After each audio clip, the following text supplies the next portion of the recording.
महाराष्ट्र सरकार ने private sector में काम करने वाले कर्मचारियों के लिए एक बड़ा बदलाव करने की तैयारी शुरू कर दी है। बीते दिनों हुई कैबिनेट बैठक में श्रम विभाग की ओर से एक प्रस्ताव पेश किया गया, जिसमें काम के घंटों को 9 से बढ़ाकर 10 घंटे की बात कही गई है।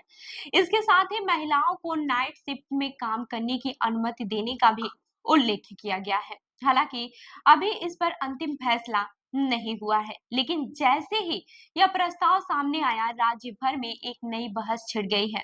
यह प्रस्ताव खासकर प्राइवेट सेक्टर में काम करने वाले लोगों के लिए होगा।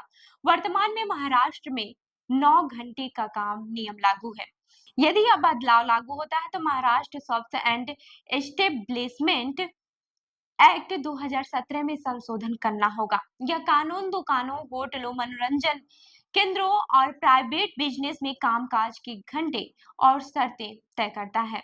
इस प्रस्ताव पर PHDCCI यानी कि federation of Indian chambers of commerce and industry के CEO और सचिव रणजीत मेहता ने अपनी प्रतिक्रिया दी है। उन्होंने NDTV से बातचीत में कहा कि सरकार का यह कदम इंडस्ट्री में प्रोडक्शन बढ़ाने के नजरिए से समझा जा सकता है, लेकिन इसके कुछ नकारात्मक असर भी हो सकते हैं। रणजीत मेहता ने कहा कि काम के घंटे बढ़ाने से कर्मचारियों की एफिशिएंसी कम हो सकती है। लंबा समय काम करने से थकान और तनाव बढ़ेगा, जिससे इनोवेशन और प्रोडक्टिविटी पर असर पड़ेगा। उन्होंने कहा कि प्रोडक्शन बढ़ाने के लिए केवल काम के घंटे बढ़ाने की बजाय टेक्नोलॉजी और इन्वेंशन तरीकों पर ध्यान देना चाहिए। महिलाओं के लिए नाइट शिफ्ट को लेकर भी PHDCCI ने अपनी राय रखी है।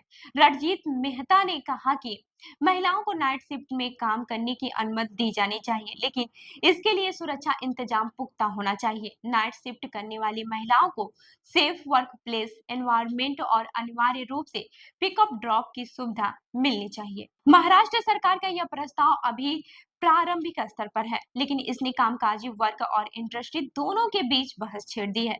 जहां सरकार इसे प्रोडक्शन बढ़ाने का उपाय मान रही है, वहीं उद्योग संगठन चेतावनी दे रहे हैं कि काम के घंटे बढ़ाने से कर्मचारियों की कार्यक्षमता और मानसिक स्वास्थ्य पर बुरा असर पड़ सकता है। महिलाओं की नाइट शिफ्ट पर सुरक्षा का मुद्दा भी इस प्रस्ताव के साथ गहराई से जुड़ गया है। अब देखने वाली बात यह होगी कि सरकार इस प्रस्ताव को लागू करने की दिशा में क्या निर्णय लेती है और उद्योग जगत के सुझाव को किस हद तक शामिल करती है। तो इस खबर पर आपकी क्या राय है, हमें कमेंट करके जरूर बताएं। और ऐसे ही अन्य खबरों के लिए हमारे चैनल को लाइक करें, शेयर करें और सब्सक्राइब करना ना भूलें। मिलते हैं अगली खबर में, तब तक लिए देखते रहिए लखनऊ सुपरफास्ट न्यूज। धन्यवाद।